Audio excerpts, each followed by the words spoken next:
It's like 10 o'clock my time, so let's get back to the uncuts. Uncut.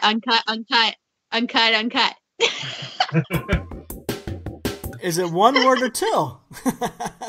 It's got to be one word, or else it would be instinct oi or instinct toy.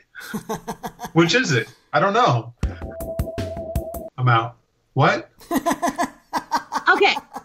Do you know who Sorbet Jungle or Crocodana is? I love that. I'm in. I'm out. Hey, Teresa, welcome back. I know you were on vacation in Florida last week. It looked nice. Like that has been the only good week of my year, to be honest. Wow. I know work has been tough on you this year. You've been, working some long hours and stuff. Oh, and I have a leaking toilet, so I have plumbing issues again. I have sinks and toilets that are leaking. I have a sick dog. It just keeps getting worse. All around, it's been a wonderful week for me. Yay! Let's talk toys. Yeah, well, I will call you a plumber. I can help you out with that. Your job, I can't help with that. But we need something to change. We need to get the podcast mojo back. Well, honestly, I was like, I don't even know if I want to do the podcast tonight, but I'm here. I even added notes to the doc. You're welcome. I contributed.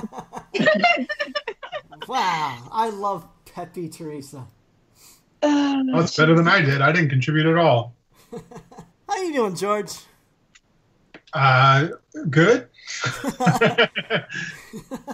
George, how about you become me and I become you this year? Deal? Shake on it. I shook. You did. I know you did. Done. It sounds like it's already happened. You get to be all happy and you get to add notes and you get to plan with Gary and I just show up and say life sucks and I move on. Wow. And this is why we've gone every other week. It's not because of me. Are you recording? We are. We are recording. I got some of the griping in the beginning, but no, it's not only been your fault that we've fallen on this every other week schedule. It's been a team effort, but I don't think I like it. Do you guys like doing this every other week? I don't know. I don't know if listeners like it. I think we're going to start losing more listeners if we don't keep it up weekly. They'll find something else to listen to. They'll start losing interest. Because I find if when I'm not doing this every week, I pay less attention to what's going on. And then I start losing interest. So like to get back into it every other week, it's more of a struggle than just keeping this up weekly for me. Yeah, you really have to do it every week. Yeah. I think we got to, I don't know. You wanna like full on hire me, Gary? How about you just start making money and I just do the podcast as my job? There you go. Get some sponsors. Start buying some pennants and pins, and we can pay Teresa to be a part of the show. No, I agree though. Routine is needed, and we've fallen out of it. I mean, I don't even know. Like, we haven't even talked like general toy stuff in the longest time. I'm like, I don't even like. I feel like stuff happens, and we're not talking about it. It's like crap. Okay, well, let's do that this week. Let's get back on track. We'll do more of just talk about things we've seen. We haven't done leaks and sneak peeks in 3-4 months. It's been forever. So let's get back on track. Let's go back to that style. We'll try to do mini episodes, try to keep things moving along, but we'll talk about what's coming out and what we're excited about. So here we go. 3, 2, 1. Hey, toy family. Welcome to the Marsham Toy Hour, where we discuss anything and everything designer toys. I'm Gary Ham. I'm Teresa Hawkins. I'm George Gaspar. And I guess let's just start talking toys. We haven't done leaks and sneak peeks in a while, so let's start with that. What are you excited about? What are you looking forward to? Can we just make the whole episode a giant leak and sneak peek? Sure, let's do it. Chat about it. Yeah. Oh, actually, before we get to that, there was something I wanted to pick your guys' brains on. When Corey of Strange Cat Toys was on last episode, he had mentioned he was doing the misappropriated Icon 2 custom show, and we know now that that's using a knockoff cause companion for artists to then use as a platform. And Mark, in our Facebook group, our Marsham Toy Hour Facebook group, he proposed a question of how do people feel about artists using knockoffs as the base for customs. And if that's something you want to know about, it's actually an interesting discussion on a group. Go sign up for our group. Find us on Facebook, Marsham Toy Hour, and you can read the whole discussion there. I don't want to go into it on the podcast now, but I got me thinking, if we did a real versus knockoff, like Pepsi and Coke challenge, how do you think you guys would fare? Like, if I put two in each hand and had you guess which one was the real and which one was the knockoff, how do you think you'd do? How do you think you would fare? Do you think you'd know the difference? You're going to put two in each hand or one in each hand? Well, just whatever those taste test things are, George. Dick. But, did you just call him a dick? George is a dick. What if we had a booth that say 5 points? And we're not going to. But let's say we did. And we had a bunch of knockoffs and a bunch of originals. How do you think you would do if I had you try to guess which one was the original and which one was the knockoff? Do you think you'd do good? Knock it out of the park, 100%, 50-50? What do you think? This is what I think. It depends on the toy, right? Yeah. Like, some toys we know a lot better than others. So if you put a Chris Roniak in front of me, I'm probably going to be able to analyze that a bit better than some weird, gross kaiju sofubi thing that I don't know a lot about. You know what I mean? So, like, I think it's slightly subjective in that way. And then I think bootlegs vary. Like, there's some really crappy bootlegs out there, and then there's some ones where, like, you almost look at it and you're like, are you sure that's a bootleg? So it just depends. George? I don't think there's enough bootlegs in the designer toy scene to have this contest, first of all. And in action figure world, you can tell right away. So I don't know, like, it's hard for me to answer this, but I think for the most part, you'd be able to tell. Maybe there might be some. See, it depends. Like, when you get into stuff like Cause, who's the only one that's really being bootleg because he's the only one big enough. There's some good factories out there making good knockoffs. Ben has purchased the when Cause redesigned the MTV Movie Award or Music Award or whatever one it was. I think the Movie Award. It was the popcorn bucket with the Cause head in it and everything. Yeah. The Cause head Moon Man. Ben was able to find one on, like, Alibaba that you can get, like, you can order a bootleg version of it. So he ordered one because he was like, man, I want to have one of those trophies. They're rad. And when he got it, it was amazing. It's heavy. It looks like, I mean, it's the thing. And then, like, a few months later, his brother saw it in his office, and he's like, I want one for my office. So he ordered another one, and it came in, and it was not quite as good. Like, maybe the molds had deteriorated, or maybe a different factory took the bootleg and bootlegged it. Like, because you're not ordering from the same place. It's Alibaba. It's this, like, wild, wild west of factories just making things. Right. And then, like, a year and a half later, like, somebody else, one of his other VPs from the business came in and saw it and was like, oh, I want one of those. And he ordered another one, and it was even shittier. So it was like a bootleg of a bootleg of a bootleg by then. Oh, wow. So I don't know. Like, it depends. If you got the good one that, you know, from the first factory that ripped it off, maybe you can get a better one. But I think for the most part, you usually can tell a bootleg from a real toy. Yeah. Do you all remember the whole Instinct toy one with the sitting mollies and those bootlegs? Those looked so real. The only difference was, like, the stamp on the bottom. So there are some decent knockoffs out there, and it makes me always nervous when I think about some of the stuff overseas and trying to buy from overseas sellers, because obviously if someone's selling knockoffs and you don't know and they're done so well you can't tell, it makes me nervous to buy sometimes when you hear stories like that, at least. I don't want a knockoff that looks perfect. I want, like, if I'm going to get a knockoff, I want it to look jank. I want it to be bad. Like, that's what's funny about knockoffs. Like, the worse they are, the better they are. Right. Well, I remember we talked about this whole bootleg thing forever ago, and I still feel like we didn't cover it fully, in the sense that, like, in general, the idea of someone trying to rip off Instinct Toy or Chris Roniak or whatever with basically a replication of their toy meant to look exactly like it simply to make a buck drives me bananas. Like, I don't support that at all. Well, here's the thing. So I did some research on this because a lot of people are using a lot of different terms. Some people were saying fake, some people were saying knockoff, some were saying replica, others were saying bootleg. And so from what I can tell, knockoff is probably the best term to use of this stuff, as people are trying to essentially copy something that someone else designed in an illegal manner. Something like a replica something that's a different scale of something using the same proportions, like a Matchbox car of a real car and stuff like that. Those would be considered replicas. So it's just strange, the different terminology. But as far as if you put this stuff in front of me, I've never seen a real cause toy, so I don't know how I would fare. I would probably go to like the joints, see if with joints and weight, and maybe that would help me make a good guess. But I don't know if I would be able to tell the difference because I've never seen one from the other. I think if I saw a dunny, an 8-inch dunny, a blank, I think I could probably guess which one's the knockoff, but I'm not entirely positive. Yeah, well, and with cause, I'm the same way. Like, I've never owned or looked at a cause piece in hand. So, like, that would be an example of one I would probably struggle with more. Here's one for you, Teresa. If I put a Machi unicorn and a Tokidoki unicorno in your hands, would you be able to tell the difference? Yes, because I know what you're talking about.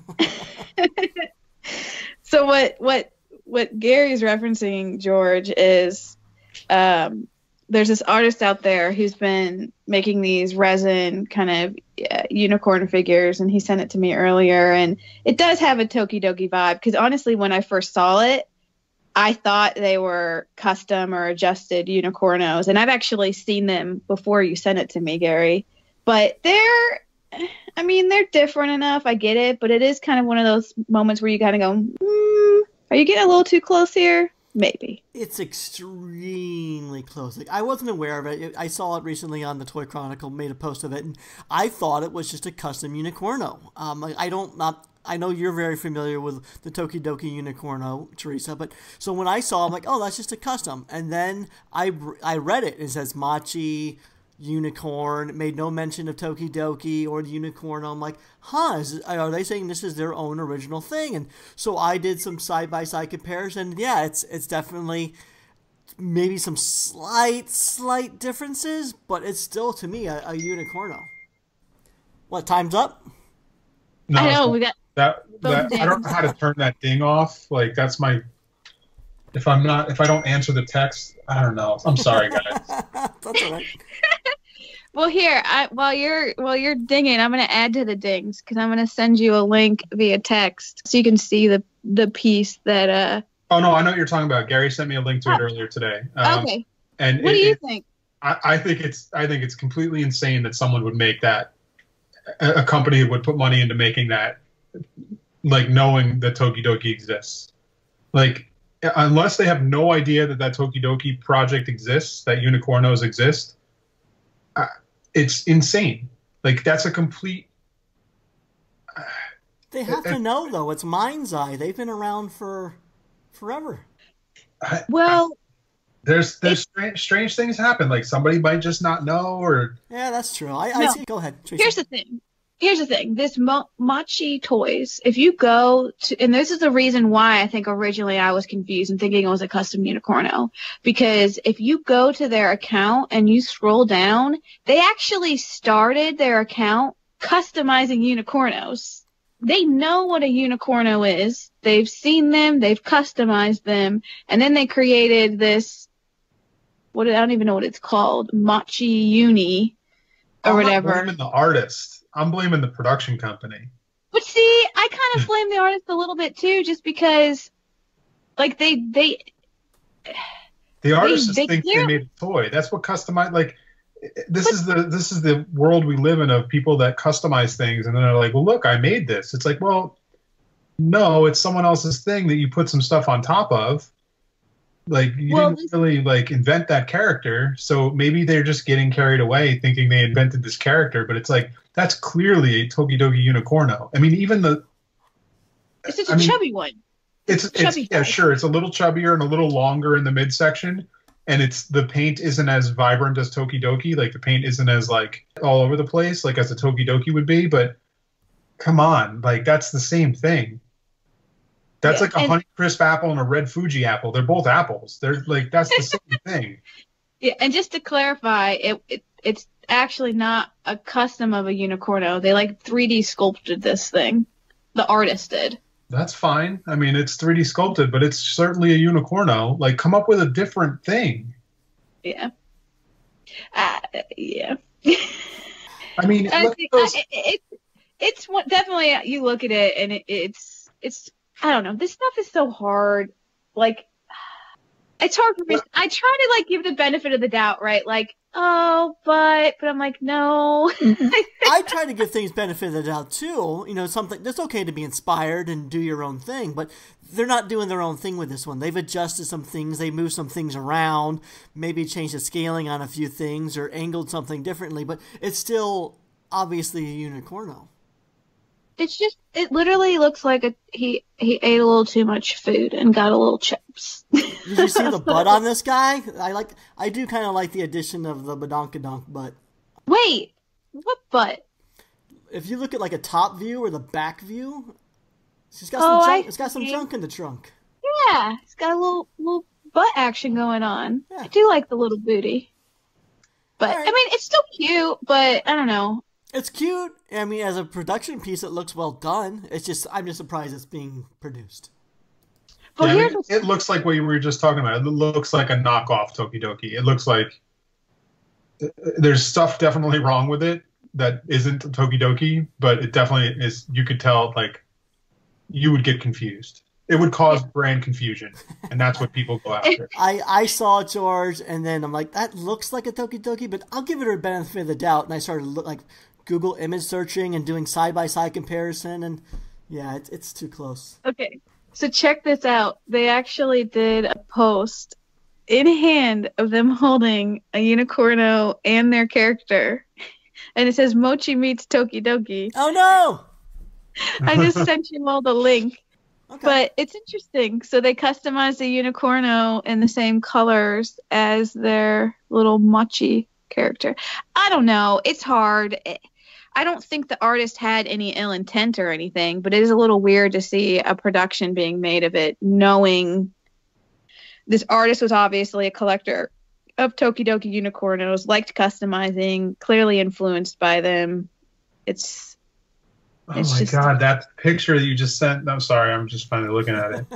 That's insane. Like, it makes it even more. I haven't seen it. My phone's dead. I'll have to look at it later. I mean, here. I'll man. put it in Skype. I didn't realize you didn't have your phone. I was trying to be lazy. The Skype thing, I have trouble finding the chat. Here you go, Gary. It should be in our chat. It must have come through because I heard a little water droplet noise. Yeah, that's why is my computer so loud today?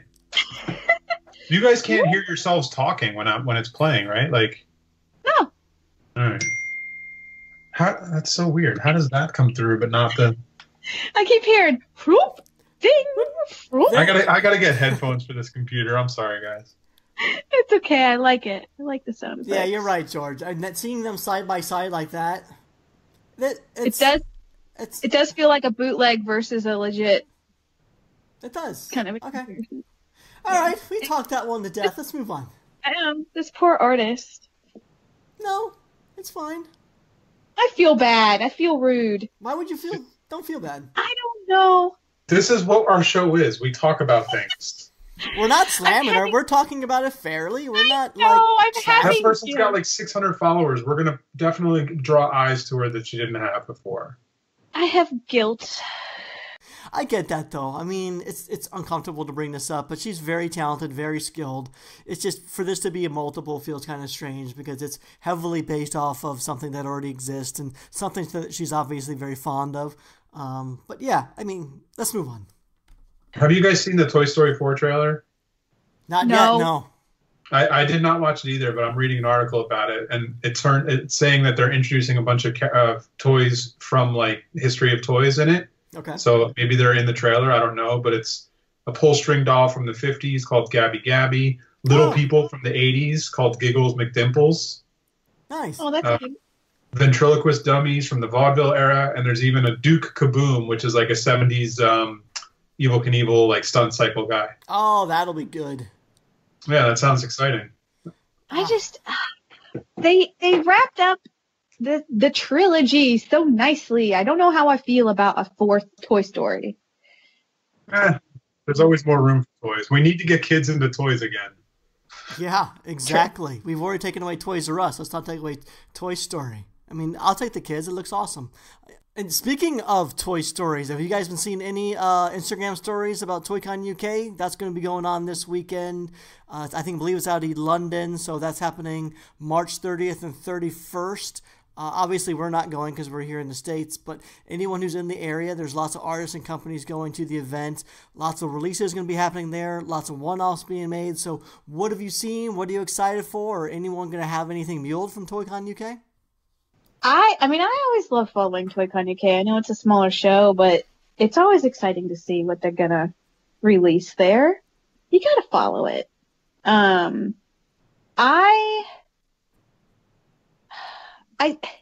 feel like with all cons, it just we still haven't seen all the reveals yet. So I'm always curious. Dolly Oblong attends Toycon UK, and this will be the first show of the year for her. So I'm always curious to see the new characters or colorways she's going to bring. And then I also always have my eye on Muji World because they tend to do a lot for Toycon UK as well. But I'm still kind of waiting to see the final stuff from them. But Unbox will be there, and I think they're doing a kind of a cool thing with the Ziki Dino. It seems like they're doing this sort of collaboration with the, I guess, whoever runs Toycon or makes the Toyconosaurus, which is the mascot for the show.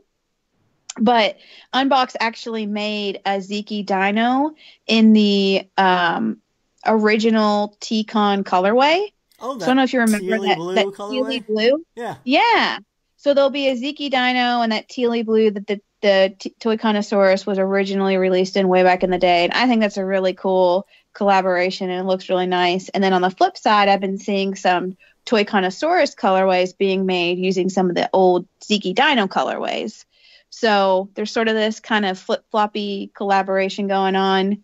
And then obviously Elfies are something that I like to collect, and they're making a UK version of the Traveler Elfie. So it's like the little we talked about it, like the Britishy soldier with this the is what we talked hat. about. So now they're going to the UK with a very UK style thing. I know. But they had sneak peeked that a while ago, so it's fitting that they're releasing it in the UK. And he was asking, he's like, "Do you have recommendations?" Dan was asking on Instagram, "Do you have recommendations for a US one?" And I've commented, I said, "Please just don't do red, white, and blue or an American flag, or I'll cry." Yeah, it's going to be on Uncle Sam. We want you, Elfie. Oh God, no! But I recommended that if he's thinking decon, that like a beach traveler Elfie would be fun because it would have ties to California. But then there'd be one for like, think like tank top and be a cute little sun hat. Well, what's the theme for DesignerCon this year? Do we know yet? For DesignerCon? Yeah.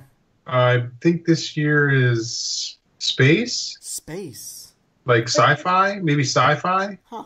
Something like sci-fi or space, I think. Okay. The logo has like a bunch of like sci-fi references in it. Have they posted a pic of it? It's been in the emails that you get as a vendor. Ah, okay. So I don't know if it's on the site yet or not. Well, they had like a spacey Elfie could be kind of fun, and like an astronaut outfit. I mean, it's not exact. I mean, that could be a different spin on Traveler. Space Traveler. How about that? Yeah, that could be cute, and like the helmet could swoosh open and closed. Maybe with the trunk. How's that gonna work? Oh, well, I don't think about the logistics, Gary. You're just a brainstorm gal. You don't think about the engineering of these things. Yeah, do it. I was like, put Elfie in flip-flops. I don't know how you'll do that, but put Elfie in flip-flops. But anyway, what have you all been seeing about Toycon UK? Anything? So the one thing about Toycon UK that I've sort of noticed, I think we've pointed out in the past, Toycon UK seems to be primarily, we don't see a lot of mass production drops going on there. It seems to be a lot of customizers ramping up big time over the past several months. We're seeing like a lot of like micro run type stuff. And so as far as that type of stuff goes, Tomodachi Island has been updating her Instagram feed, tons of customs, and we had her on the show. She's individually sculpting every single platform, and they are phenomenal. Like, she doesn't recast anything, so every piece is its own original piece. The painting on them is exceptional, and so yeah, her pieces to me look fantastic. And she's also the one that did the poster design for the UK, the Toycon Toy Fair this month. And it would be really cool. UK Toycon Toy Fair. Oh, dear. Designer Toycon Expo Fair is coming up soon. And no, but I'm really hoping that released that poster was so cool. I would like to actually own that. So if they make it available to people outside the US, that'd be awesome. Yeah. I've been watching her feed as well, and I saw that poster, and I thought it was really well done. And oh my gosh, she showed this like recap of everything in progress. I was gonna count them: 1, 2, 3, 4, 5, 6, 7, 8, 9, 10, 5, 6, 7, 30. Like 40. I think she's got 40 plus customs. That's insane. It's insane. I know. And that literally 4 days ago is when she posted that they were just primed. She's like, gonna start putting down the base coats. I'm like, holy crap, you got like 2 weeks left.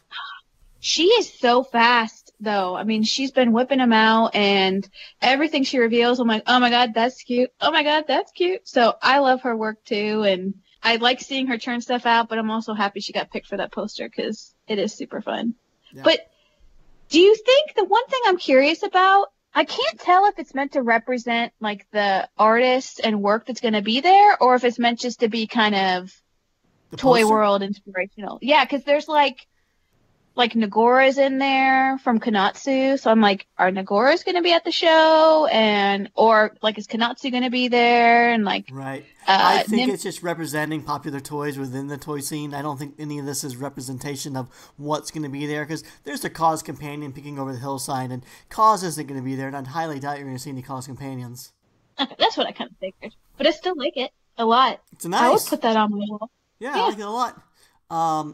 So I should probably mention this. So Aaron and Marsham Toys reached out to me before we do that. So Marsham Toys is going out to Toycon UK again. I think they went 2 years ago, and they're going back again this year. And we know that Marsham Toys loves doing custom group shows and stuff like that. So they are bringing a custom group show with them this year. It's called Ness is More. It's artist interpretations of the Loch Ness Monster. It's not using a platform. Artists are getting free range to create whatever they want. So some nice designs being shown so far, and it looks like it's going to be a great show. So looking forward to that. Also, do you guys remember that the next Great Blank contest that Marsham Toys was hosting? Yeah. Yeah. And you won? And I did win, and I ended up calling it Jasper. It's kind of a ghostly-looking platform, I guess. And it actually never ended up going as a blank DIY figure like the contest was originally for. What Marsham Toys ended up doing was they curated a mini-series with it, an artist mini-series.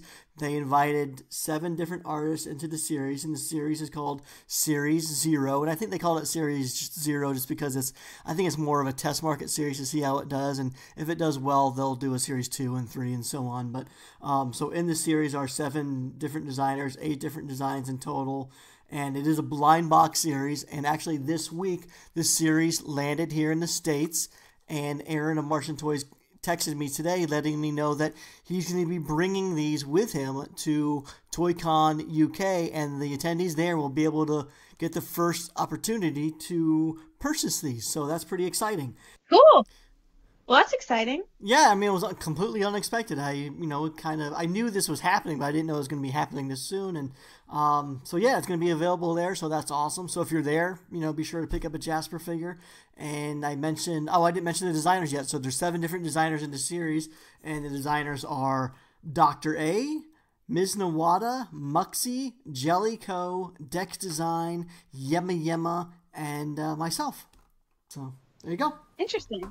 And it's interesting that Marsham Toys has kind of followed in there, because some of those names seem like names I'm not very familiar with. So it seems like they were bringing some fresh blood to the mini scene. Yeah, no, definitely. That's what Marsham Toys does. He loves to support the up-and-comers and all that. So he's definitely doing that with this series as well. And I think part of the thinking also is, rather than inviting all super established artists and designers to contribute to the series, he felt that wouldn't really give him a good gauge as if it's a successful platform. So he thought maybe it would just sell well based on the names within the series. So doing it this way with a sprinkling of some established and not so established artists, it would give him a better idea if this sells really well, then yeah, he knows that he can move forward with the Series 2 and 3 and whatnot. So yeah, if you want this series to succeed, please help support it.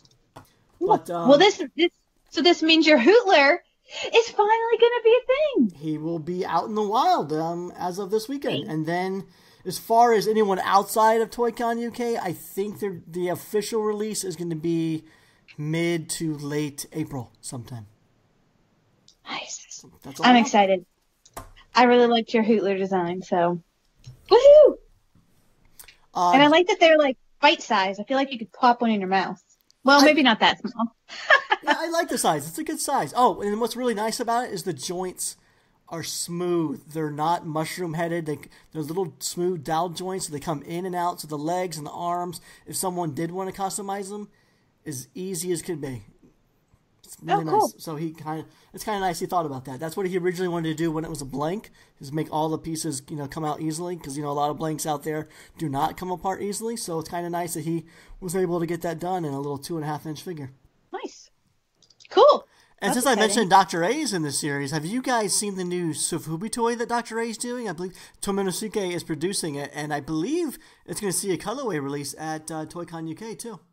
I have. I've read an article in the Toy Chronicle about it, and it sounded like apparently it's literally been years in the making, like 4 years or something like that. George, do you know anything about that? I don't know how long. I can't remember. I read the thing that Bruce posted the other day, but that was actually the one piece I was going to talk about that I'm excited for at Toycon. Was he's going to have the AP of that there, the Tiffany blue, available at Toycon. So yeah, that piece looks so cool. Gary, you just took my link from the doc and pasted in some weird Greek letter. I need my link back. So you want to know what's going on with that? So my Mac keyboard went to shit, and it just stopped working. So just before the show, I plugged in this old PC one, but I don't remember the shortcut keys.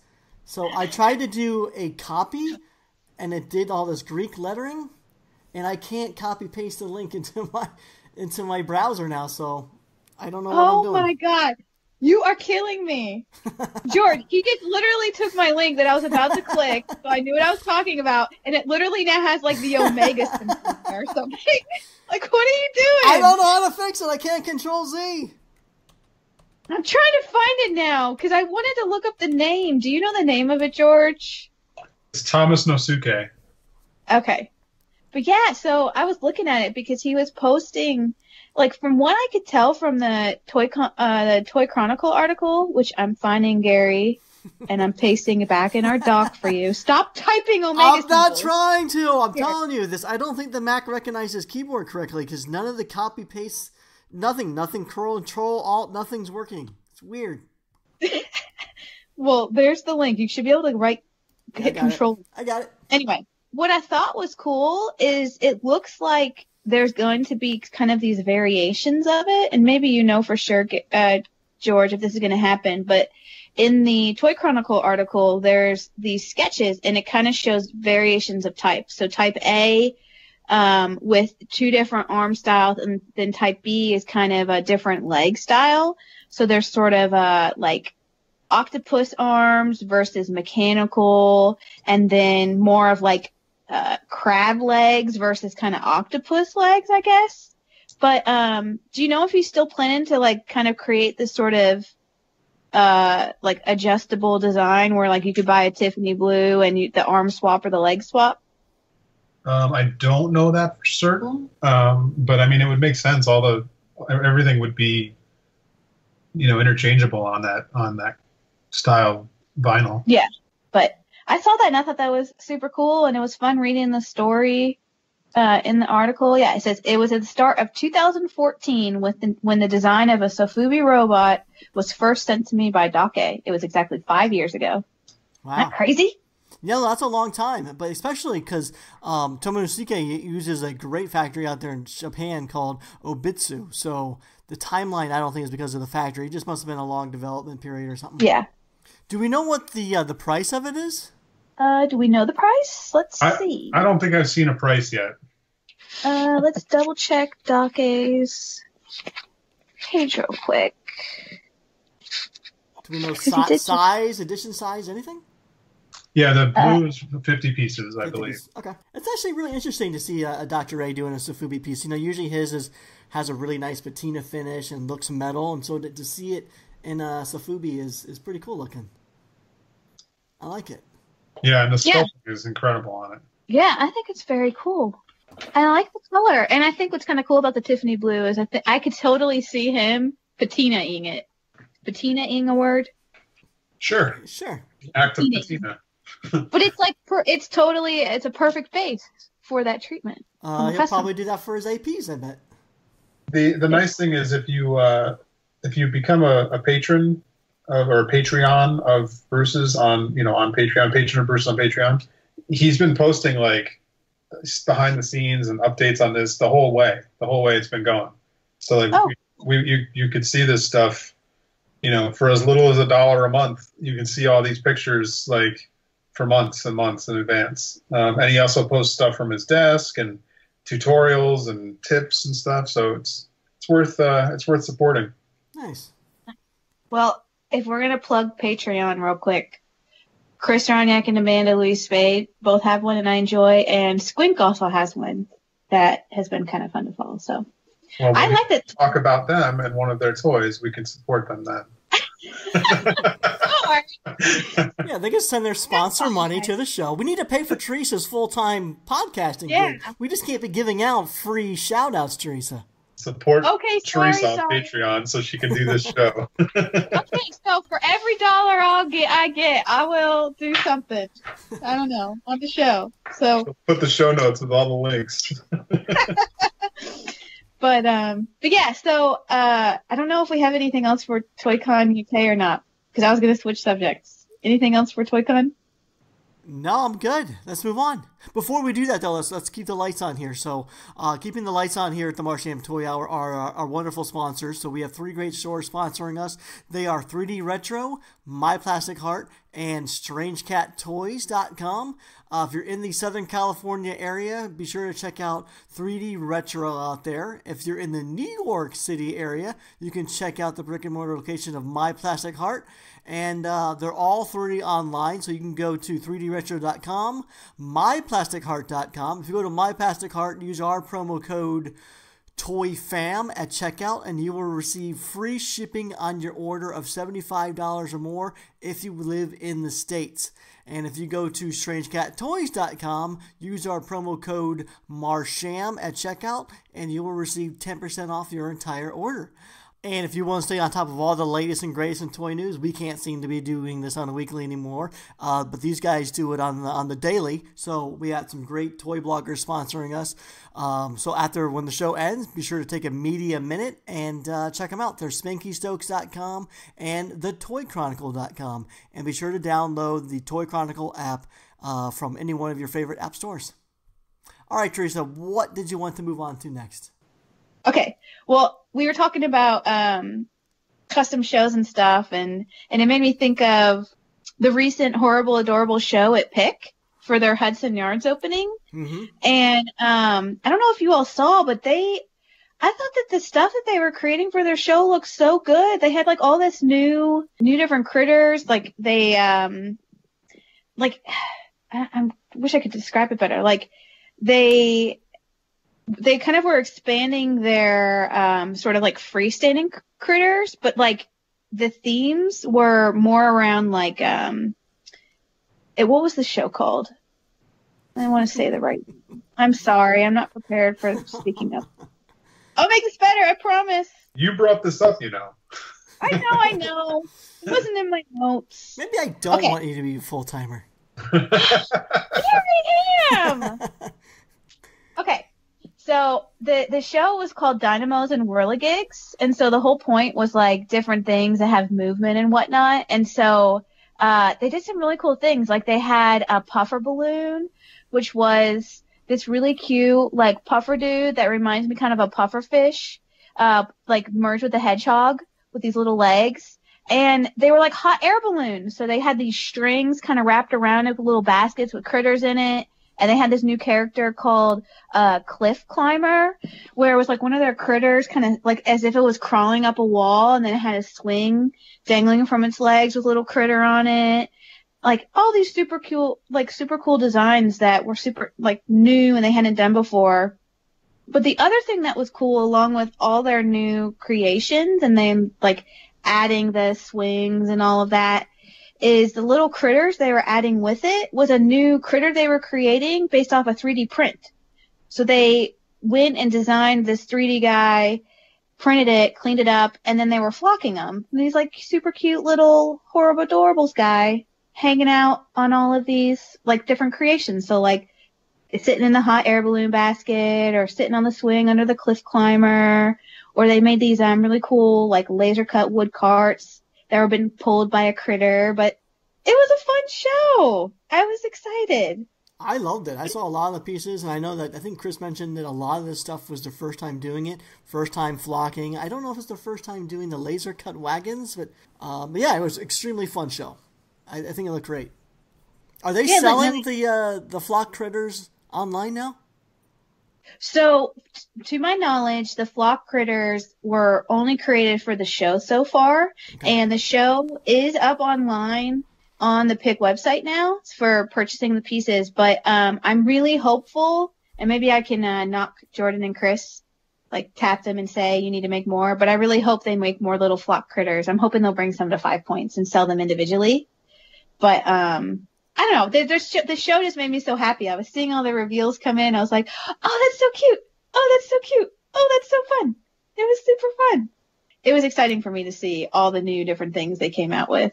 And they did say, so they in the post, they said, learned so many new techniques, 3D printing, laser cutting, flocking. So it's a whole bunch of new stuff for them. Nice. It's fun. Yeah.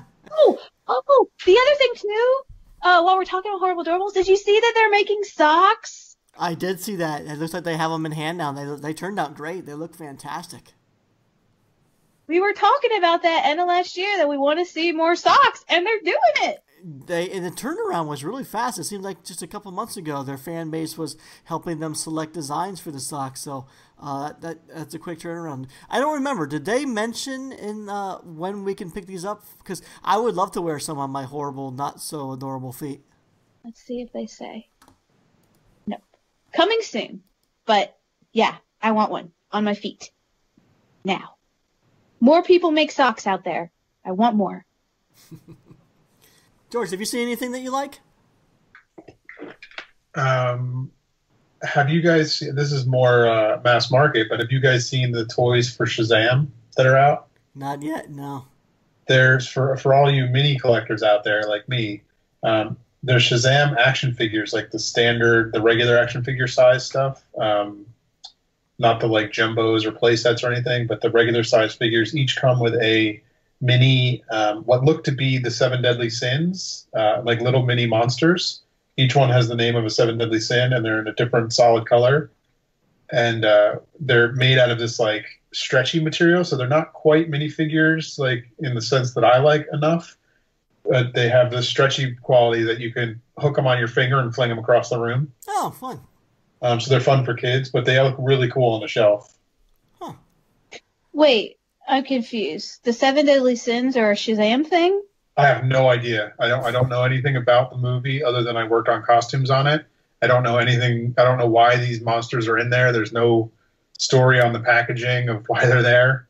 I'll have to wait and see the movie, but all I know is they come with cool monsters. For some reason, whenever I hear Shazam, I think about that old movie. Oh, it was like a 90s movie, and it was like a genie. With Shaquille O'Neal? Yes! Yeah. What movie was that? Shazam! Shazam! Wasn't that Kazam? Was it Kazam? You're probably right. Shazam. It was Kazam, but every time I hear... Now I can't even think of what you said, George. What did you say? Shazam. But every time I hear that, that's what I think of. It's Kazam. I am Kazam! I really don't have that much recollection of Shaquille O'Neal's Kazam. I don't even think I actually saw it, but... If you watch Kazam as an adult, you should be ashamed of yourself. The movie is for children. I do have a vague memory of when I was just a wee kid. I think I had an action figure of Shazam, or maybe it was called Captain Marvel at the time. I don't recall, but I remember saying Shazam a lot with this toy when I was a kid. But I don't remember any backstory for the character of it. But the movie itself seems more like a kids movie. It seems like campy, fun stuff. I think it looks like a fun movie. I'll take my kids to for sure. I think it's supposed to be a kids movie. I'm not really certain, but I believe it is. I mean, he's a kid that turns in. It's basically Big. Yeah. Like he's a kid that turns big and gets into superhero powers. Oh, so, that sounds kind of fun. Yeah, it's basically like the superhero movie of Big. So hopefully they did go campy and fun with it. Yeah, because I mean not all the DC movies have been bad. I mean, I prefer the Marvel stuff, but I've liked some of the DC ones. So anyway, I feel like we're going to get off topic into movies. Okay, well, real quick, while we're in kind of a weird zone, but there was this Pokemon toy that came out, and I don't know if you all saw it. And of course, like, I kind of know Pokemon, but do you know the Doug Trio Pokemon character? Okay, I know what it looks like.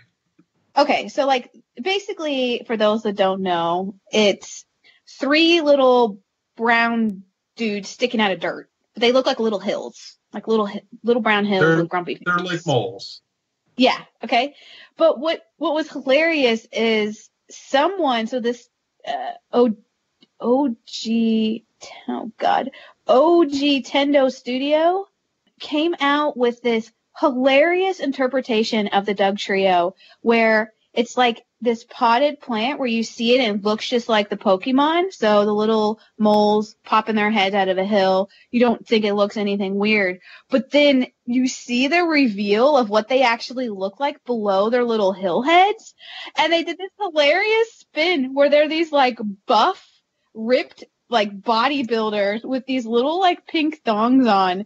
I don't know. I thought it was absolutely hilarious and genius. It was like the best thing I've ever seen when it comes to like a licensed interpretation of a toy. Did you all see this? I didn't. I saw it, but I had no backstory. I didn't know. You said it was hilarious. Now I get why it's funny. You never saw what was going on below the pot or the ground, right? So yeah, right. It's well done. Now that you've explained it, it's funny.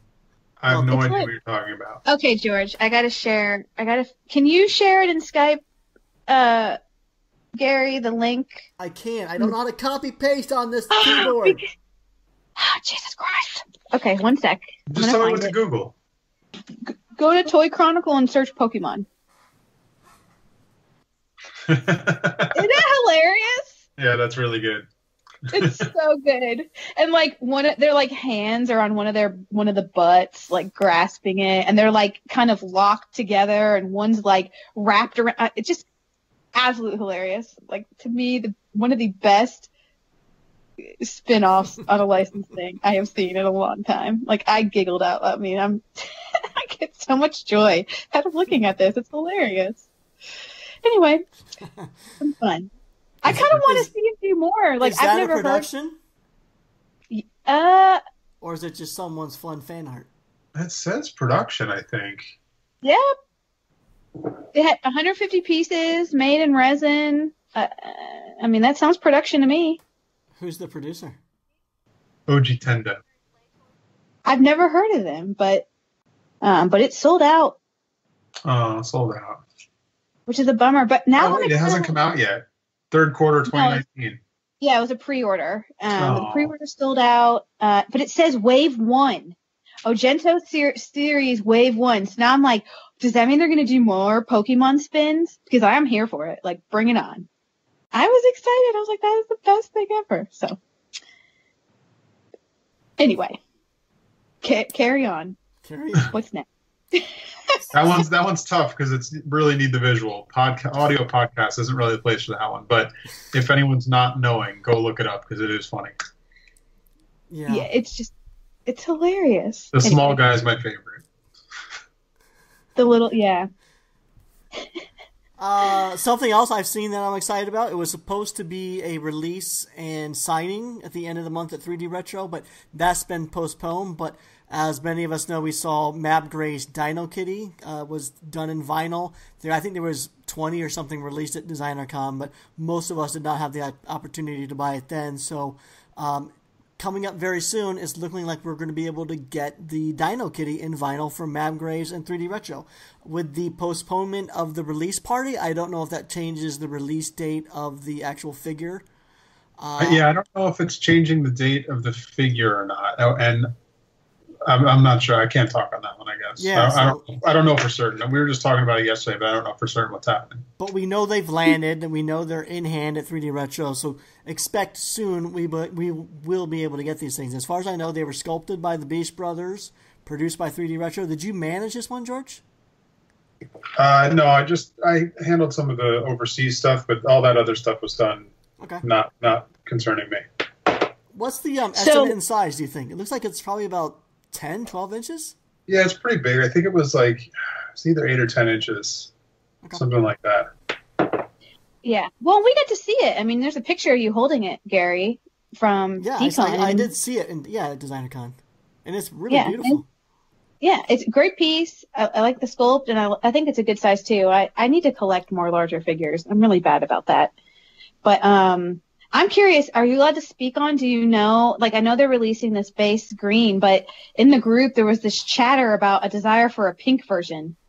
You have any deets, George? I assume there's got to be. I can't say that kind of stuff. Oh, it might be 14 inches, actually. Oh, seriously? Looking back at my notes, it might be 14 inches. What's the price? It was a really good price. I want to say it was in the 70s. 75? You know what? I have no idea. Okay.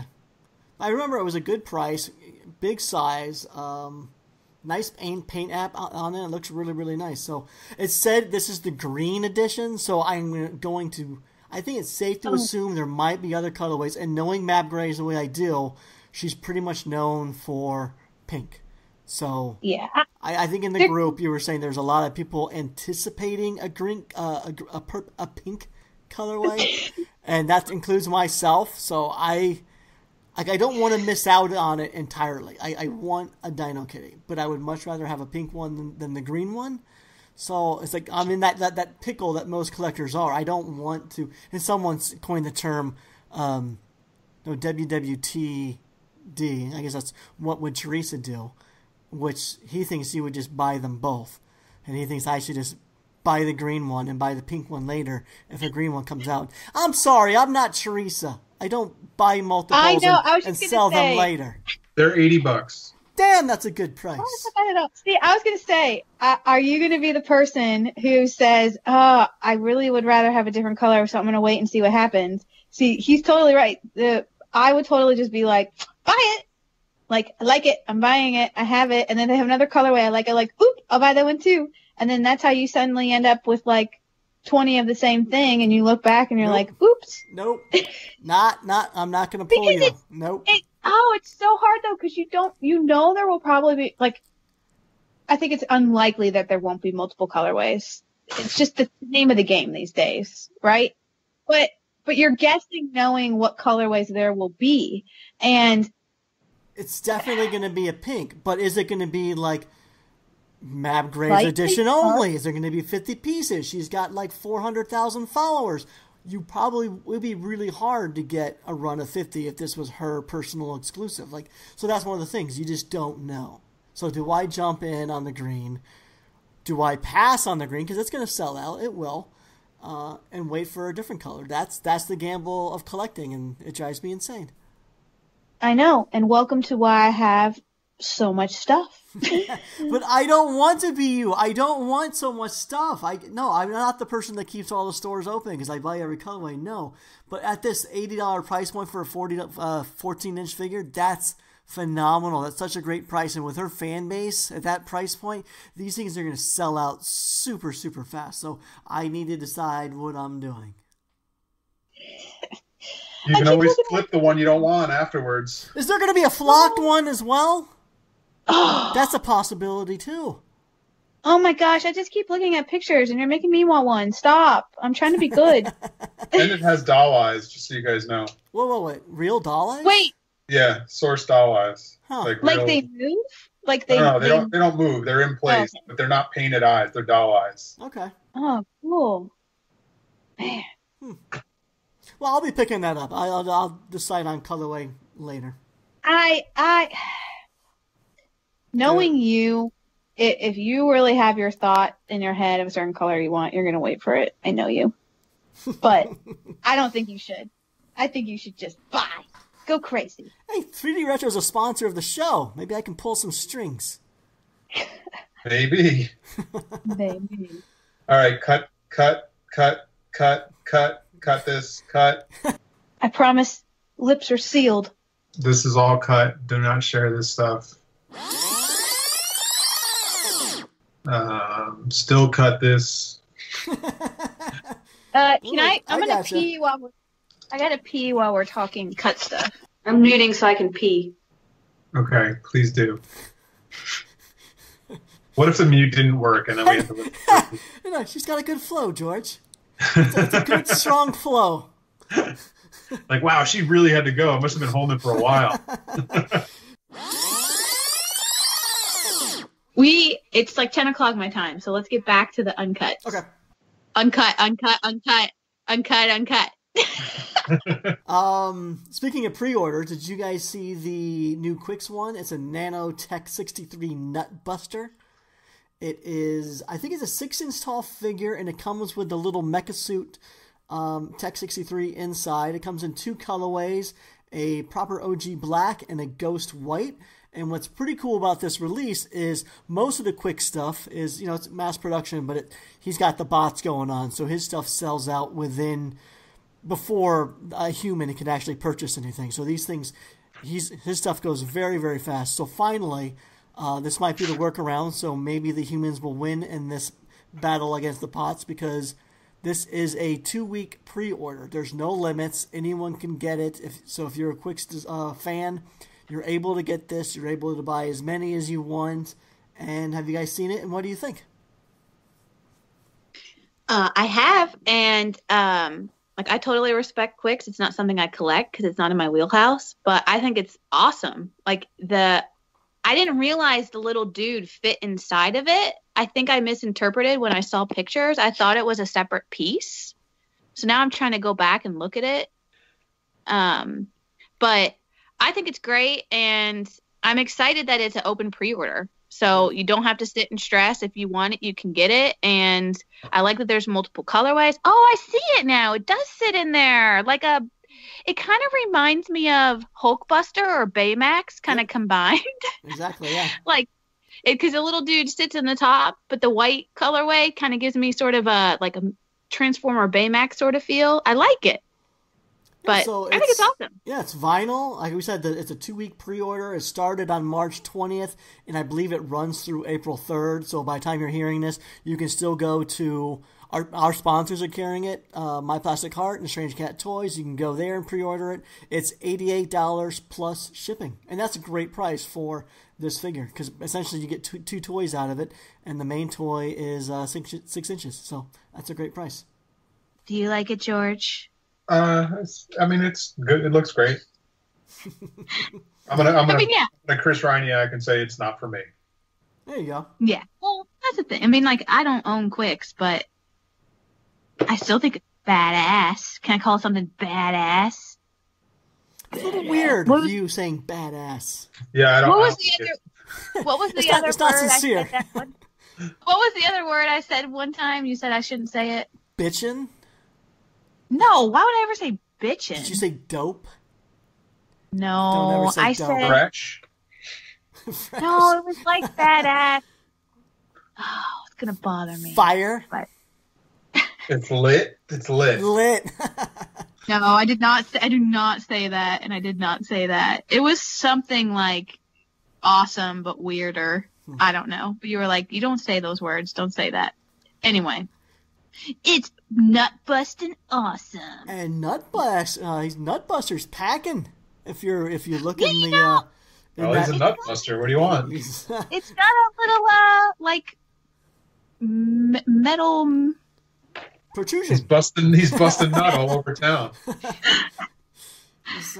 He's awesome. I think Quicks is. I'm so happy for him. He's just kind of blown up and going crazy, and you see releases left and right, and then they just like fly off the shelf. So I don't think we've had a back-to-back designer toy artist of the year in the DTAs, but I mean, if anyone should get it, it's Quicks. I mean, that guy killed this year, and he's continuing it in this year. So yeah, maybe fan voted or panel voted, but I would not be shocked to see him get back-to-back. Yeah. Well, and there's also like a fun little thing they're doing with Martian toys, because I know they've been releasing a lot of those. Let me make sure. Do you know the name of it? Shoot. I want to say everything's called Tech 63. I really don't know. Okay. Yeah. The tech. Okay. Sorry. All the Quicks fans are like, oh my God. You're an idiot. Yeah, but it was the tech, whatever the figure is they've been releasing through Martian Toys. The latest release they're going to do of this orange color, it's meant to be DIY, but they're doing this really cool raffle concept where if you buy one of the DIY figures, you automatically get entered in a raffle to win a custom piece by Richard Strohmeyer.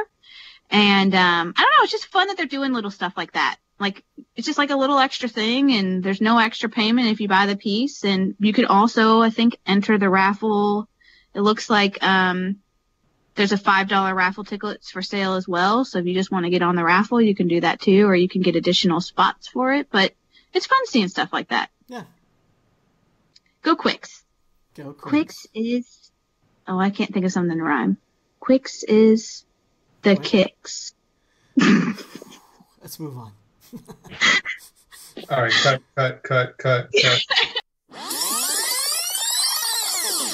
Are we uncutting? All right, uncut. Let's see. Something else I saw. Oh! Instinct Toy. Have you guys seen anything about Instinct Toy? It looks like they're doing...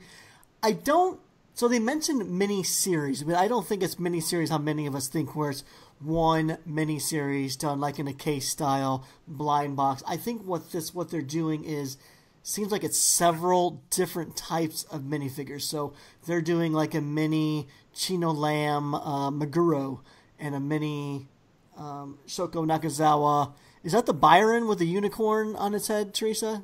Is that one so called a Byron?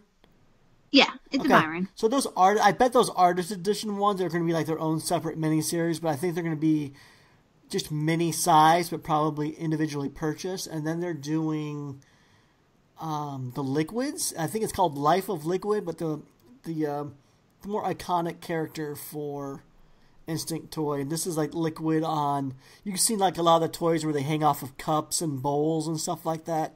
So they're doing that type of stuff, but. What do you guys think? Teresa, you probably know more about it and seen more than I have. Yeah. Well, so Liquid, I don't know if you look at it, and we can share obviously the link, but if you've seen their Muckies and stuff, like they've, that's a little bit different. But anyway, I think the Liquids are meant to be magnets, if I'm correct, based on previous posts. And another one they're doing is a mini version of the Ice Erosion Molly, which is similar to the... they did an erosion molly that was in a sitting position, but it was more kind of crouched. So it was like, it was just there a mini erosion molly, where it was the one like 5 Points had as the VIP, where it was kind of sitting with their knees up and the arms around it. It's kind of a spin-off of that, of the ice version, where instead it's someone kind of sitting down with their arms behind them. But unlike you, when I first saw this post and I read it, I think maybe I misinterpreted it, because they label it all new miniseries coming soon. And when I was looking at it, I was like, oh, are these sneak peeks of some kind of blind box series they're doing? But I think you're right. I think maybe it's just different minifigures, but I don't know. I mean, we could be wrong. It could be. The fact that they call it a miniseries is what was throwing me off. Either way, I think it's fun. I'm all for, obviously, I love TV stuff, so, yeah. I guess we'll just have to wait and see. It's nice to see them producing new stuff again, because I guess last year was actually somewhat of a slow year for Instinct Toy, which is surprising to me. I would never have known that if I didn't do this. Well, I never ended up doing, but I was going to do this March Madness bracket system thing with designer toy companies. Your favorite. What was your favorite toy company of 2018? I was going to do the whole March Madness bracket, and people could just do a poll vote for which one was of the two teams was their favorite. And in the end, there would be one standing company. I didn't end up doing it, but the criteria I had built for this was they had to each company had to have produced 4 original new toys in 2018. And through my research, I was surprised to find out that, to the best of my knowledge, that Instinct Toy did not meet 4 new production pieces. So things like 2019 is going to be a big year for them, and they're going to start out with the miniseries stuff. Yeah. Well, and they've been teasing some of this stuff for a while. I think it's just getting it produced. I mean, they've been working through a lot of prototypes, so I think maybe we're finally starting to see a lot of the prototypes they've been working on actually be produced. Isn't that crazy, though? When you think of Instinct Toy, to me it seems like they've just been producing like crazy, and then when I did the research and find out that really they went to tons of conventions, they had tons of sellouts, but it was selling a lot of figures just in different colorways. As far as like new stuff, there really wasn't a whole lot of new stuff from them last year, and to me that was shocking. Yeah. I mean, it does seem like they had a little bit of downtime, but maybe that's kind of how they're ebbing and flowing. They create a bunch of new, work through colorways while they're prototyping other new, and then they kind of rinse and repeat. But yeah, because another maybe one this they're will be the working year. with, another leak they showed was Takashi Murakami. They're doing a Mr. Dobb Sofubi with him, and that thing is insane. I don't know how many pieces there are to that toy, but the precision and all the tiny pieces. If you go to Instinct Toy, isn't just an Instinct Toy Instagram, is it? No, it's Instinct Toy Hiroto Okuba. It's actually the George, creator's name. I know, right? Yeah, right. But we can obviously include a link. But you're right. They showed kind of this preview of the prototype, and the amount of pieces involved. Like, there's everything from like teeny weeny up to like massive to create this thing. It's nuts. And the fact that I know that Mr. Dobb was like hugely popular, and that there was potentially some production issues, and I'm not even sure how many they end up making. So the fact that they're going to make a Sofubi version is going to be really, really cool. Yeah, and I think I read that Hiroto of Instinct Toy, he was saying this is by far the most insane production they've done to date. So it's going to be an amazing piece all said and done. I agree. It's cool. So George, try to spell that. I don't even know how to spell Instinct Toy. Do you think it's What? Do you think it's 2 T's or 1 T? What's your guess? Instinct Toy? Yeah. I mean, you would think 2, but now that you're saying it, it means there must only be 1. Is it 1 word or 2? It's got to be 1 word, or else it would be Instinct Oi or Instinct Toy. Which is it? I don't know. I run It's into Instinct this. Toy. It's Instinct Toy, all 1 word with 1 T. But you say Instinct Toy. You don't do. say... It's actually Instinct Toy. Instinct Toy. Instinct Toy. I always run into this. Like sometimes when I type Kid Robot, and like sometimes I get tripped up. Is it 1 word? Is it 2? Is it a capital K? Is it a lowercase? I never know anymore. Is 3D Retro 2 words? No, It's all 1 word. Capital R. Y'all are killing me. Capital D, capital R. Capital 3, lowercase d, capital No. R. Capital 3, capital D, capital R, Etro. With a little star at the end. Oh my gosh. How many words is Double G Toys? I don't know. This is Depends stupid. on when I write it. Sometimes I write Double G as 1 word with a capital G. Sometimes I write Double G Toys as 3 words. Huh. Even I don't know. You know what I don't know? Teresa, have we ever found out exactly how the unboxed coin system works? I have 2 of them. I was doing some unpacking today, and I found a few coins, Teresa, so I'll send them your way. But I'll never amount to enough to use them, so I'll send them to you. But have we ever figured out fully how that coin system works for Unbox? So we've only seen it used for an overseas show so far. And I did reach out to Dan because I was curious, because the amount of coins they were requiring was quite large. What they were doing is you could turn in the coins for mini Elfies, the same size as the little baby Elfies that were in the blind box series, but alternate colorways of them. And they were doing the banana Elfie. But anyway, the amount of coins you needed was 350. And I will tell you, out of my case, I got 175. And on average, I think most people get around that amount, maybe a little less, a little bit more. It actually wasn't a set amount per case.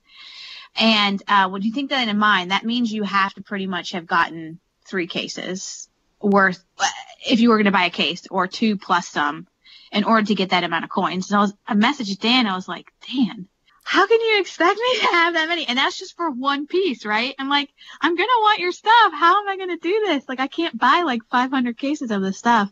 But he said the market in Asia is vastly different. And so they're going to take into account the different markets when they come up with the different coin amounts. So I haven't seen them doing a program for Toycon UK with the coins. So I'm thinking the first time we'll see it, I guess not in Asia, or at least stateside, will be at 5 points.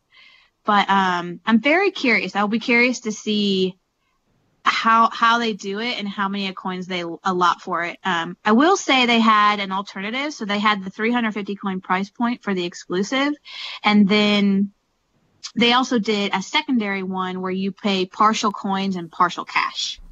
So I think it was like 20 coins plus $20 gets you a figure. So they kind of did a mix and match. So I think they're going to use that system as well. Pop quiz, George.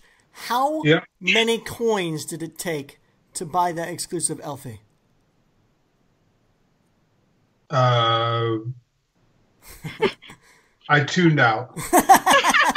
I'm sorry, I rambled. 150. No, 300. No, 580. Oh, no, 350. Oh, I was so close. That was my second guess. You almost had it. So I should have stopped. Teresa, are these only available in the blind box series, or do you get them anytime you make a purchase from Unbox? They are currently only in the blind box series. I actually talked to someone about that and thought, man, I wish they had thought of this coin thing forever ago, back when they first started making toys, because I own so many unboxed things. I'd be rolling around in coins. But so far, just the blind box series. I kind of think it would be cool if they opened it up to anything they sell, but I'm not sure they have that in mind. I do know that they're already working on Wave 2, though, of the miniseries. So there's a new series coming soon. I haven't seen timing, but hopefully this year. And yeah, we'll have to wait and see. It's still, I think, a little TBD. All righty. Thanks for the update. Sorry, that was a ramble. It was a lot. It was a lot to take in. I can do a too long didn't read, but a too long didn't listen. Unbox coins. TBD for us. We shall see soon. What? George, what did she just say? I wasn't listening. Oh, George. Sometimes Teresa, she'll just throw out these acronyms and Wait, say it again and I'll tell you exactly what she said. TLDR. Too long didn't read. Yeah, so, okay. Wow. Do you know what SMH stands for? Oh, that's the one that messes me up every time. Me too. I forget it. Why? I forget SMH every time. Shakes my head. There you go. Yeah, close, shaking my head. But, oh, come on. Oh my God, every time I type SMH to Gary, he never knows it, and it drives him bananas. So now when I type it, I'll type SMH, and then I go, oh wait, shaking my head. I have to, and then I like want to SMH at the fact that I had to type out, shaking my head. No, I'm with Gary on this one. I hate SMH. Every time I see it, I have no idea what it means, and I have to think about it, and then I'm like, forget it, I don't care. Every now and again, like, I know the majority of them, but every now and again I'll see one, like a long one, like, in case you missed it, or as far as I know, and I see like a faka, and I'm like, what is a faka? Like a fakey? And then I realize it's as far as I know. But you're saying things I've never seen before. Please do. Please use English with me. Don't do this acronym crap. I'll treat you like my grandpa. Thank you. Okay, moving on. I got another one to talk about. Okay. You'll like this. It's a Kickstarter, George. Yay, Kickstarters. Amen. But Did you see the freaking awesome Colosso Nana Kickstarter that Sorbet Jungle is doing right now? I'm out. What? Okay. Do you know who Sorbet Jungle or Croco Nana is? I love that. I'm in. I'm out. That's good. Sorbet Jungle, Croco Nana. It's like a crocodile banana. She does plush. She's made of sofubi. But she just launched a Kickstarter. It's actually been going for a little bit. There, as of today, there's 16 days to go, so there'll still be time to get in when the episode airs. But she made a freaking 6-foot long, 2.5 foot tall, giant Colosso Croco Nana plush and put it on Kickstarter. And it is freaking massive. Like, it's the size of a couch. It is flipping fantastic. Teresa, it is massive. Teresa, so I looked this one up, and yeah, it's huge, but I watched the video, and here's the thing I don't understand, and I'll get George's feedback on this in a second. You're just essentially buying the shell, like a giant Croconana sleeping bag, and then when you receive it, it's up to you to fill the thing. Like, you're going to spend at least $100 on polyfill filling this thing. Do they mention that? Like, what the average cost of polyfill and all that stuff is? There was an FAQ for it, so someone had asked how much will it cost to stuff, and she did say if you wanted to do polyfill, 25 pounds would roughly cost $75 to $100, but there's other more expensive options. It's just an estimate. So yes, there is you still have to buy the stuffing for it, but she gets into that in the campaign video and in some of the description and kind of explains the reason she did that is just from a shipping perspective. This thing, when filled, is massive, and trying to figure out how to ship that filled, I get would be a nightmare. I think it would have been cool maybe if she figured out a way to maybe sell the shell plus the stuffing, but just didn't have it pre-filled. Like, you still stuffed it yourself, but maybe provided the fillings. I think that would have been nice, but I still, it doesn't bother me. I still think it's flipping fantastic. I want to see you go into a Hobby Lobby or Michael's or wherever and fill up 20 carts of 25 pounds of polyfill. You're going to wipe them out. It's crazy. Yeah. I mean, it's the size of, a couch. I mean, it's it's so big, but I love it. Why are there no pictures of it on the page? That's terrible. There's not a single picture of it on the page. It does look like there's Sofubi Croconanas if you want them. Yep, and mini plushies. I think I found a picture of one. And a mini plush, which I could find a picture of. Why is there no picture of the thing that they're trying to raise the money to make? I know. I kind of agree. I had a little trouble finding it. It was in the video, and it's on some of her Instagram stuff, but yeah, I don't know why she didn't post it in the campaign details. And then, how do you buy where's the Croconana? There's a mint Croconana that you can buy for $30, but why is it so hard for me to find the Croconana one? I won't lie, I got a little mixed up with the terminology as well, because there's her Croconana, which is her default character, and this one she's calling Colosso Nana. And I won't lie, I had a little bit of a moment where I was like, which one do I back? If I want to back, which is which? So that starts at $200, George. Oh, there you go, $200. Yeah, what am I looking for? Those tiers are confusing. There's too many tiers. Why are there so many tiers? She was crying a lot. I don't know. I mean, you know what though? She's raised $40,000, so go for it. That's what I was gonna say. Regardless of your little nitpickings, it's kicking butt. I obviously don't know what I'm talking about, because she raised $40,000 making this thing. So good on her. Maybe you don't need pictures of the thing you're making. Congratulations, Deanna. That's fantastic. They're out there. I'm curious, what percentage of backers actually backed the Colossal Nana? Because I remember seeing there's a bunch of other items available through the campaign. So did it fund solely on the Colossal Nana, or did it fund mostly on the other stuff? It looks like 10 people bought a Colossal Nana. No. There's two early adopter levels. So one was for 30 slots, and another was for 40.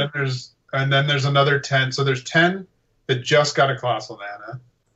So, and then 70 more. So 80 that just got a Colossal Nana, and then there are others that got Colossal Nanos with other Crocananas, and then there's others that just got the smaller Crocananas. 10 more, plus 10 more, plus 4 more, plus... Yeah, so there's a bunch. Okay. Well, good job.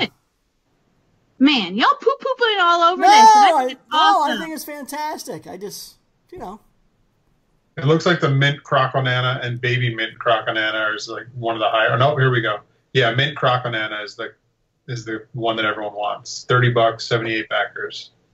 Well, and I think the thing so the mint is exclusive to Kickstarter, which I think is part of it. And there's a lot of people I know that collect the plushes, and she comes out with different colorways, so they're probably trying to complete the set. Ah, there you go. But I think it's awesome. I like it a lot. I don't know. I think this is a cool Kickstarter for people that like plush. I'm not a big plush collector, but I understand why people would want this. So it looks like you have no problem backing it if you would like to get it because it's going to fund. Go for it. Yeah, and again, congratulations, Deanna George. You've done a great campaign. So congratulations on funding. So what should we talk about next?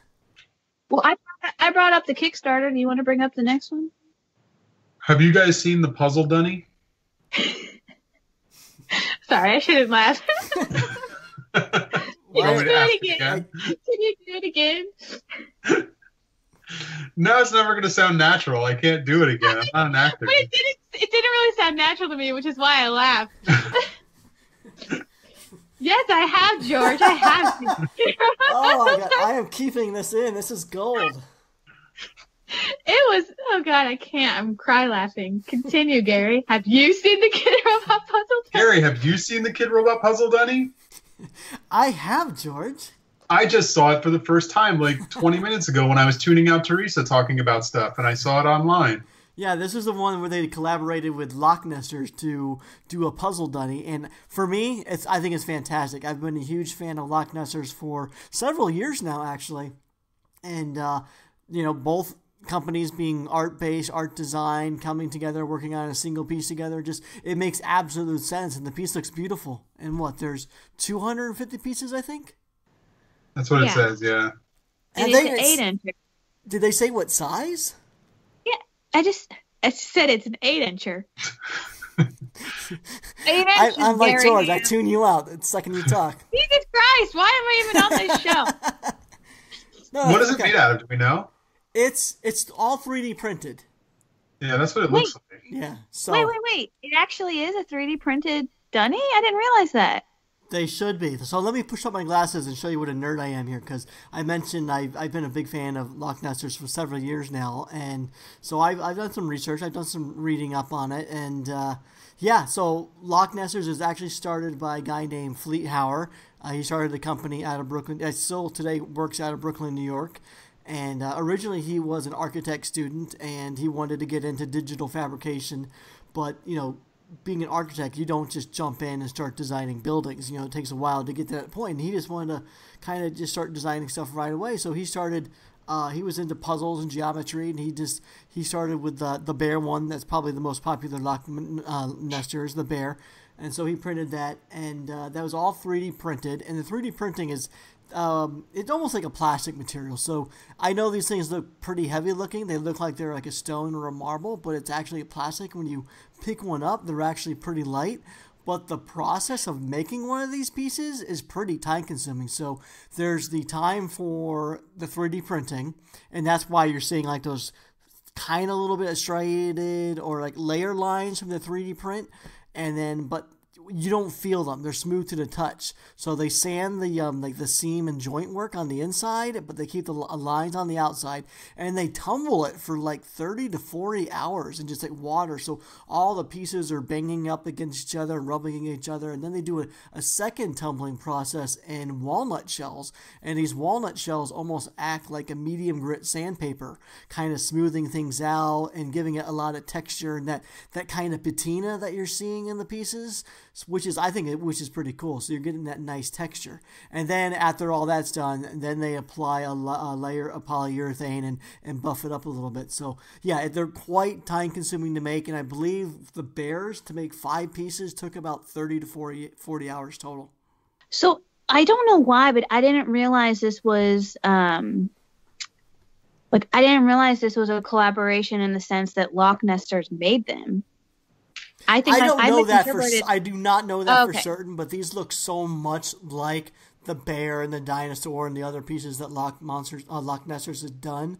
I'm going to assume that it's kind of probably another one of these licensed things, you know, a collaboration sort of thing, and Loch Nester handled the manufacturing, but I do not have any insider information. I don't know anything about it. I'm just assuming Loch Nesters would want to handle it the same way.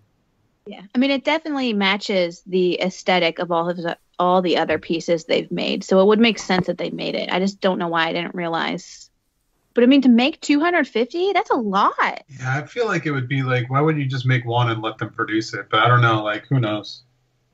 Yeah, but either way, I think it's a fun collaboration because I do remember seeing Loch Nesters at, I think they've been at DesignerCon for a couple years with their different puzzles. So for me, I mean, I've always been a little like iffy about the whole like 3D prints looking like a 3D print, but I do kind of like the effect it gives, and it's nice to know that it's still smooth to the touch. Like it's not like he left it unfinished. It's an intentional treatment of the design. It's actually kind of nice when you look at the pieces together. Some of them are like diagonal, some of the lines are horizontal, so it has that sort of juxtaposition of the pieces and the grain lines, and in some ways it sort of looks like wood grain. So I think it kind of adds a nice textural feel to the piece. Otherwise, if they polished it up, it would look more like just like a polished rock marble puzzle. Yeah. So. Well, and it gives it a little bit more character because otherwise it would just be like a black dunny. Do you think there's going to be other colors though? I mean, I imagine this is kind of going to be like the other things that we've seen, the shard and octo dunny, and where we might this might be the first colorway, and we'll see other colorways down the line. What do you think? Well, considering it says Puzzle Dunny #1. Oh, I didn't know that. There you go. Then I'm going to say, yeah, there'll be multiple. And I don't know if it'll be different colors or different cuts, or they'll do a 5-inch versus an 8-inch or what. But based on it being called Puzzle Dunny #1, I would expect they'll do more. I would just assume if there's a toy that comes out in the designer toy market, that there will be another color. It's kind of thing we were talking about earlier. It's pretty... You can pretty much assume that if anyone's going to make one, they're going to make another color because it's the only way to get your production price to a reasonable cost. Yeah. Agreed. And if no other one ever comes out, it's probably because it didn't sell very well. The more you know. So this is an 8-inch puzzle dunny collaboration. It's $100. That's a good price. That seems more than reasonable. Yeah, especially considering I think a lot of the Loch Nester puzzles can even be more than that sometimes. Yeah, they range. So the actual Loch Nester's website, the product actually ranges in a few different sizes. So they range from anywhere from $30 up to, I think the large ones are like 10 or 12 inches tall. Those can be about $110 or $90, somewhere in there. So these being 250 pieces for an 8-inch dunny at $100, that's a really good price point. It's cool. Yeah, great collaboration. I think by the time this airs, they're all going to be, I think they're all going to be sold out, I bet. Yeah, so. Well. But as far as different colors in the future, I like to see one where all the pieces are different colors. Ooh, that could be fun. I support. George or Gary, I'm just going to ask you because you're going to probably hate me, but I'm going to ask anyway. Should I know what Fraggle Rock is? George? It's just a little piece of me dies every time we talk. I'm sorry because I'm looking at Kid Robot and I know they were saying they were doing this new Fraggle Rock license kind of collaboration, and I've heard the term, but I don't know what it is. Do you know what HBO is, Teresa? Yes, I don't know what it stands for, but I know HBO. Home box office. Box office. Okay. So it's back Fraggle Rock. Back in the early 80s, Fraggle Rock was a show on HBO, and it was highly popular. I loved it as a kid. I'm sure George did. So this is definitely tapping into Oh, I guess the 40 generation, maybe. Yeah. But I feel like you should We still were know we what were they are. probably even too old. Maybe not too old to watch it, but it was 83 to 87. Okay, so I was, what, 9? So yeah, we were the right age. No, we were the right age, I guess. Well, they're cute. I really like the little green ones with the cute big noses. Yeah, those are doozers. Doozers are the best. I feel like is this a list thing? Like, do I need to go find old Fraggle Rock episodes? I don't know. I Or is it mean, not it's puppets. Do you like watching puppets? So it's like Sesame Street? Yeah, Yeah. it's a Jim Henson production. Oh, okay. There's a I lot seriously more. don't know. There's a lot more music. There's all sorts of different puppets. There's it's I think it still holds up. I think it would still be good. It's lessons. Like every episode is a life lesson. Oh, okay. I'll go find one. I'll make that my homework. I'll go watch an episode of Fraggle Rock and I'll report back. Okay. I had to ask. I'm going to be that person who asks. People probably are screaming at me. How do you not know Fraggle Rock? Rah, rah, rah. Yeah, I mean, anybody our age is definitely like, oh, God, Teresa, no. George and I, we don't know what SMH is, so. there you Yeah. go. You all need to get with the times, and I guess I need to get with the old times. Get with the olds. I hear everyone talking about Reddit, and I'm like, I don't know what that is. I never looked at it, but my coworkers are so into Reddit. I will never take the time to learn that. That thing I've seen screenshots of it, and it looks like a mess to me. Yeah, that's one thing that I have not been able to get into. I cannot get through the interface. It's the weirdest structured site, forum, whatever you call it. And I've heard like whisperings that there's some kind of designer toy, like underground black hole Reddit out there. I've heard the same, but I'm not going to take the time to figure out what it is. Well, like, I'll try. I'm like, oh, let's see if I can find it. Because, like, I'm all for, like, toy, sneaky news stuff. But I obviously don't understand Reddit or how to freaking unbury stuff. Because I'll go in there and I'll try to search stuff, and I don't know what I'm doing. So, but That's what we need. We need a Reddit representative on the show, and they can come on for 5 minutes and spill the beans on what's going on over there. oh, yeah. And we could even, like, mask their voice, like Batman There or you go. something. Yeah. Like those interviews they do where it's like a dark shadow and they like, so they can be their kind of like this creepy inside robot who just comes in and like says, oh, I just saw a sneak fur. Speaking of Masked, did you guys watch Masked Singer at all? No. No? The Masked Singer? Oh, I did, but you can't, I'm really behind. I'm only like halfway through the season, so you can't talk about it. Oh, gosh. Like, you can't talk about what happened. Okay. Well, no, but you're talking about changing voices and stuff, so that's what they did. These people go up on stage, and they're in phenomenal costumes. The costume design on the show is great, but inside the costume is a celebrity, and they perform on stage, they sing a song, and the panel tries to guess who it is. And they have disguised voices, and they leave clues. So, I've been thinking on it for a while, like, we need to get back to doing some games on the podcast, and I think that one, if we can swing it, it would be fun to invite some artists on the show, and I can disguise their voice. We can use a voice scrambler, and they can give out some clues, and then we can have fun trying to guess who it is. That could be fun. I would know who they are, of course, but I would play them for you and George and maybe Jess or whoever the guest on, and I think that'd be a fun game for you guys. Let's do it. Okay. Want to do it, Rich? Yeah, I'm fine with that. That sounds like it could be interesting.